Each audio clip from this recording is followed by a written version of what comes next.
విజయవాడ రాణిగారి తోట సెంటర్లో CPM party భవనంపై నిర్మించిన నడికట్టు పెద్ద వెంకటరెడ్డి మెమోరియల్ హాల్ వేమన సాంస్కృతిక వేదికను మాజీ శాసన మండలి సభ్యులు ఎంవీఎస్ శర్మ ఈ రోజు ప్రారంభించారు. ఈ సందర్భంగా ఆయన మాట్లాడుతూ ఈ రోజుల్లో సాంస్కృతిక కళారంగాలు పూర్తిగా వ్యాపారంగా ఒక రకమైన ఆలోచనలు సమాజం మీద రుద్దే విధంగా దిగజారిపోయాయని అన్నారు. కళల్ని సంరక్షించుకోవాలని యువత ఆలోచనలకు ఈ వేమన సాంస్కృతిక భవనము వేదిక అవ్వాలని ఆకాంక్షించారు. కాగా ఈ సాంస్కృతిక భవనం నిర్మించిన నడికట్టు పెద్ద వెంకటరెడ్డి కుటుంబ సభ్యులను అభినందించారు. ఈ కార్యక్రమంలో సిపిఎం పార్టీ నాయకులు కార్యకర్తలు పాల్గొన్నారు.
ఈరోజు విజయవాడ కృష్ణలంకలో నడికట్టు వెంకటరెడ్డి ఆయన కుమారులు శివారెడ్డి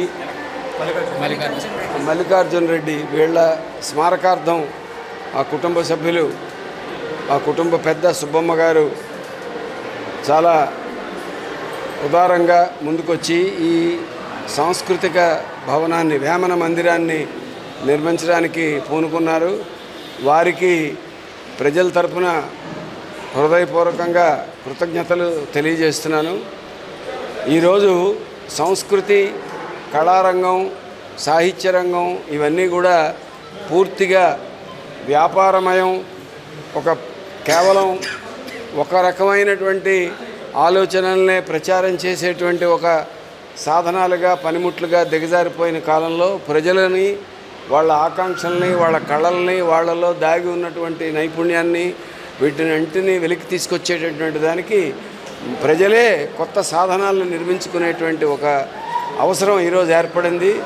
ఆ అవసరాన్ని ఈ వేమన కేంద్రం, విజ్ఞాన కేంద్రం నెరవేరుస్తుందని చెప్పి నేను ఆశిస్తున్నాను. ప్రజలందరూ ఎంత ఉత్సాహంగా, ఎంత విరివిగా ఈ కార్యక్రమాల్లో పాల్గొంటే కృష్ణలంక ప్రజలు ఈ మందిరాన్ని తమ మందిరంగా భావించి ఇక్కడ తమ కార్యకలాపాలని, సాంస్కృతిక కార్యకలాపాలని, ఆలోచనకి, చర్చలకి, మేధోపరమైన కార్యక్రమాలకి ఎంతగా వినియోగించుకుంటే అంతగా ఈ ప్రాంత అభివృద్ధికి కేంద్రంగా ఈ భవనం మారుతుందని చెప్పి నేను ఆశిస్తూ ఈ అవకాశం నాకు కల్పించినందుకు ఇక్కడ ప్రజానీకానికి, ఇక్కడ కార్యకర్తలకి అందరికీ ధన్యవాదాలు తెలియజేస్తున్నాను.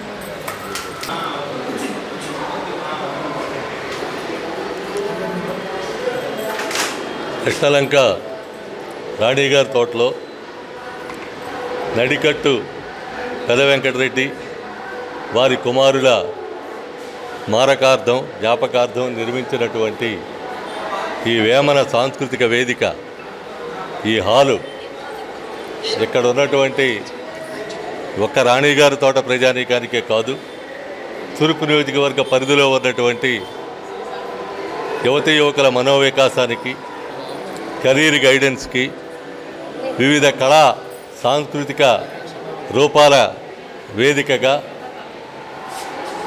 విభిన్నమైనటువంటి అకాడమిక్ యాక్టివిటీస్ కానీ, సెమినార్లు కానీ ఇట్లా రకరకాలైనటువంటి పేరులతో ఈ ప్రాంత ప్రజానీకానికి ఉపయోగపడాలని చెప్పనేటువంటి ఉద్దేశంతో సుబ్బమ్మ గారు ఆమె దాతృత్వాన్ని చాటుకున్నారు. వాస్తవంగా ఆమె పెద్ద ధనవంతురాలేం కాదు. అయినా ధనవంతురాలు కాకపోయినప్పటికీ ఆమెకున్నటువంటి పరిధిలో నేను ప్రజలకి ఉపయోగపడేటువంటి పద్ధతుల్లో ఏదో ఒక యాక్టివిటీ నేను చెయ్యాలి అని చెప్పనేటువంటి ఆ స్పృహతో, ఆ చైతన్యంతో ఆమె ముందుకొచ్చి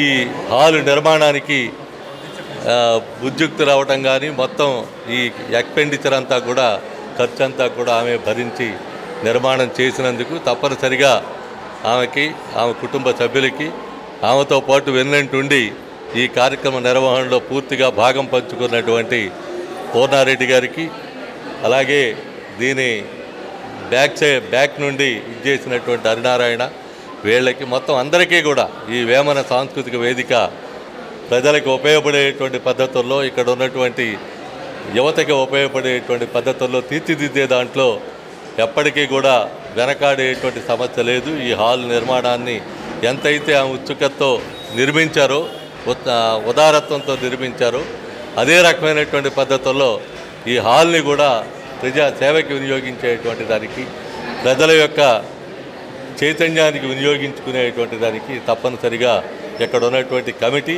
ఈ సాంస్కృతిక వేదిక ప్రయత్నం చేస్తుందని చెప్పనేటువంటిది ఈ సందర్భంగా తెలియజేస్తూ మరొకసారి సుబ్బమ్మ గారికి, సుబ్బమ్మ గారి కుటుంబానికి ధన్యవాదాలు తెలియజేస్తా ఉన్నాను.